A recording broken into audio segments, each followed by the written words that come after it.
محمد ادریس صاحب، بخاری شریف میں حضور پاک کا ارشاد ہے کہ اس طرح نماز پڑھو جس طرح تم مجھ کو نماز پڑھتے دیکھتے ہو۔ سوال یہ کہ حضور نے کس طرح نماز پڑھی جبکہ بخاری شریف میں حضور نے رفع یدین کی نماز پڑھی ہے؟ بخاری شریف میں حضور نے رفع یدین کی نماز پڑھی ہے۔ دیکھیے حضور نے مختلف طریقے اختیار کیے مختلف اوقات میں۔ اب صحابہ کا طرز عمل یہ ہوتا تھا کہ مثلا ایک روایت آتی ہے کہ ایک صحابی حضور سے ملنے آئے تو بدوئی تھے، دیہات کے آدمی تھے، انہوں نے حضور کو دیکھا کہ آپ کا گریبان کھلا ہوا تھا، آپ نے بٹن لگائے ہوئے نہیں تھے۔ پھر انہوں نے ساری عمر اپنے گریبان کے بٹن نہیں لگائے کہ میں نے محمد کو اس طرح دیکھا ہے صلی اللہ علیہ وسلم۔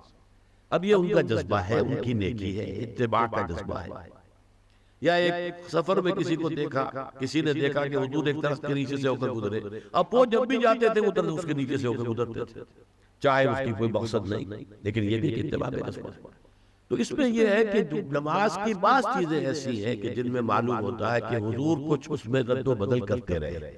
کبھی آپ نے ہاتھ بالکل کھلے چھوڑ کر بھی نماز پڑھی ہے، کبھی آپ نے ہاتھ نیچے باندھے، کبھی اوپر باندھے۔ اسی طریقے سے رفع یدین کبھی ایسا بھی ہوا ہے کہ آپ نے وہ کی ہے جیسے کہ اہل حدیث حضرات کرتے ہیں، اور جیسے کہ یہ شیعہ کرتے ہیں وہ اس سے بھی زیادہ کرتے ہیں رفع یدین۔ اہل حدیث سے آگے ہیں، وہ بہت آگے ہیں رفع یدین کے اندر۔ اور ایک رائے یہ ہے کہ حضور نے آخری زمانے میں آ کر سارے رفع یدین چھوڑ دیے تھے سوائے یہی جو تکبیر تحریمہ کے بعد۔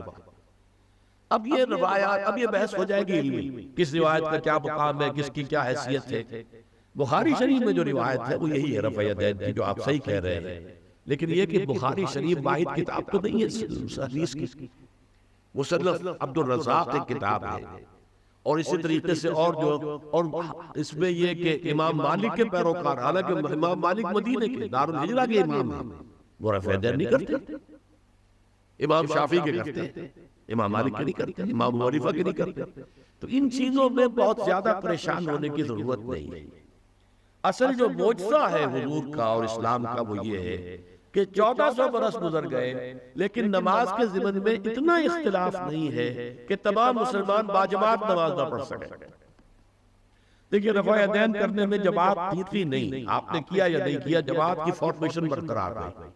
فرض کیجئے کوئی شخص یہ سمجھتا کہ پہلے سجدہ ہے پھر رکوع ہے، تو اب یہ دو آدمی ساتھ نماز نہیں پڑھ سکتے، جن میں سے ایک کے نزدیک پہلے رکوع ہے پھر سجدہ ہے، دوسرا یہ سمجھتا ہے کہ نہیں پہلے سجدہ ہے پھر رکوع ہے، نہیں ہو سکتی، ان کی جماعت اب جمع نہیں ہو سکتی۔ یا کسی کا یہ خیال ہو کہ جیسے ہر رکعت میں رکوع ہے کہ سجدہ بھی ہے کہ وہ ایک سجدہ کر کے کھڑا ہو جائے۔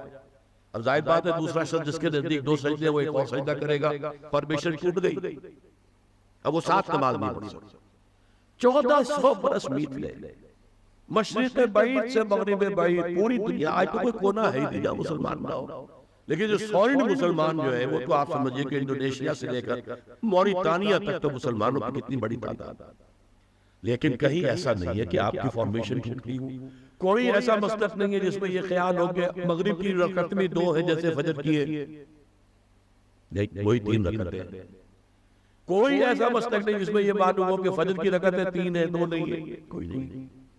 عصر کی 2 ہے یا 4 6 ہے، وہی رکعتیں، وہی رکعت کی ترتیب، پہلے کھڑے ہونا ہے پھر رکوع ہے پھر کھڑے ہونا پھر سجدے میں جانا ہے پھر بیٹھنا ہے پھر سجدہ پھر کھڑے ہونا۔